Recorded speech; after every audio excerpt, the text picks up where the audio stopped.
Hello and welcome to CNN Student News. My name is Carl Azus. It's great to have you watching our commercial-free show this Tuesday.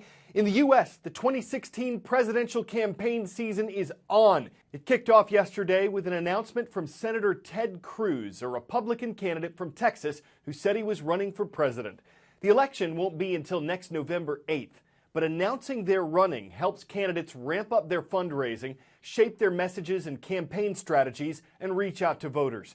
In the 2016 election, there's no incumbent president. President Obama has reached the two-term limit set by the 22nd Amendment to the Constitution. It was ratified in 1951. So what this means is that the field for 2016 is wide open for both Republicans and Democrats who want to move to the White House. The 13th Amendment to the U.S. Constitution abolished slavery in the U.S. in 1865.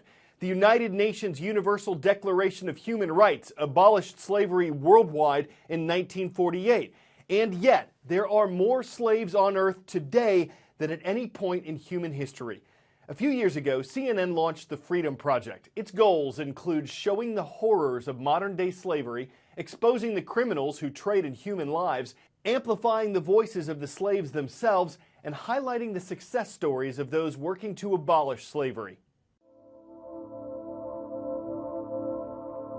Between 20 million and 36 million. That's the estimated number of people enslaved worldwide right now. Modern-day slavery can be found on every continent. The stories of the survivors are painful, shocking, and sometimes hard to hear. On this farm, find Abdul. He survived 3 years of work. He's just 10. He earns no wages for his work, he says. Durgawati is the mother of 3. Her eldest daughter should not be this skilled at brickmaking. She is only 5 years old.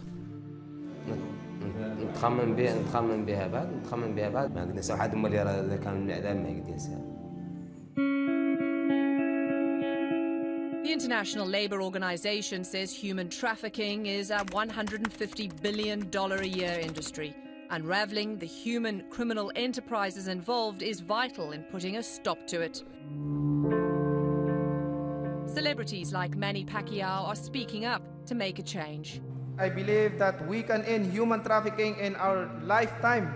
The challenge for us is to make this impact sustainable. Top chocolate maker Nestle vows to end child labor on cocoa plantations. We will work with the World Cocoa Foundation and build schools. We work with the International Cocoa Initiative. Goodweave USA is trying to put an end to child labor in rug factories by putting the Goodweave seal of approval on handmade rugs. Not only does it mean that the product is child labor free, and not only does it mean that the place where that rug was made was inspected, but it also means a percentage of the purchase price is educating children. Through the Do Something Now campaign, thousands of Christian students come together each year, donating their own money. They've raised millions of dollars for charities who fight human trafficking and care for survivors. It's great to see that once someone is willing to stand up, everyone is happy to follow. Time for the shout out. Which of these is not true about electric vehicles as compared with gasoline-powered vehicles? You know what to do. Is it lower fuel cost, greater range, lower emissions, or higher sticker price? You've got 3 seconds. Go. All of these statements are generally true about electric vehicles, except option B. Their range is shorter than that of gas-powered cars. That's your answer, and that's your shout out. There's actually a term for when people fear running out of power in an electric car. It's called range anxiety. Most electric cars can travel between 70 and 100 miles before needing to be charged. There are some models that get considerably more mileage, but they cost considerably more money. Charging electric cars is cheaper than filling up a gas tank, but because it takes a lot longer, some scientists are seeking solutions. Typically, an all-electric car can travel about 80 miles before needing a recharge. But a newly unveiled tire concept from Goodyear aims to generate extra energy from where the rubber meets the road.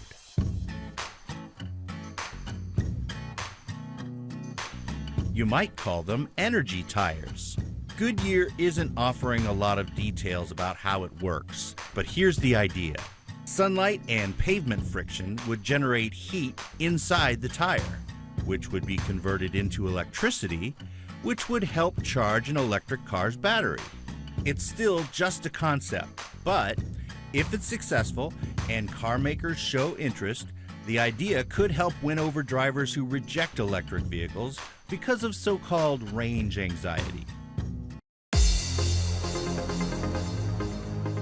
Let's see who's watching today. Here are some of the schools that requested a mention at cnnstudentnews.com. Farmington Junior High School is in the Beehive State. That's Utah, and the Huskies are hunkered down in Farmington. New Mexico is known as the land of enchantment, and in the city of Roswell, we're online at the Chavez County Juvenile Detention Center. And on the East Coast, in the Garden State, hello to the Hawks. They're soaring over Memorial Middle School. It's in the township of Freehold. From a look at what could be the tires of the future to a look at the technology of the past. Boom boxes, Walkmans, Discmans, tapes. Some of your teachers can tell you about life with these long before smartphones were invented.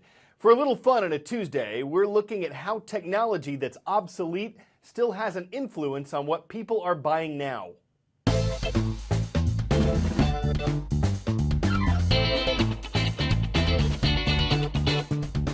We are more connected than ever these days. We listen to music, we check our email, we take photos, we do just about everything on this device. We decided to take a little bit of a trip down memory lane.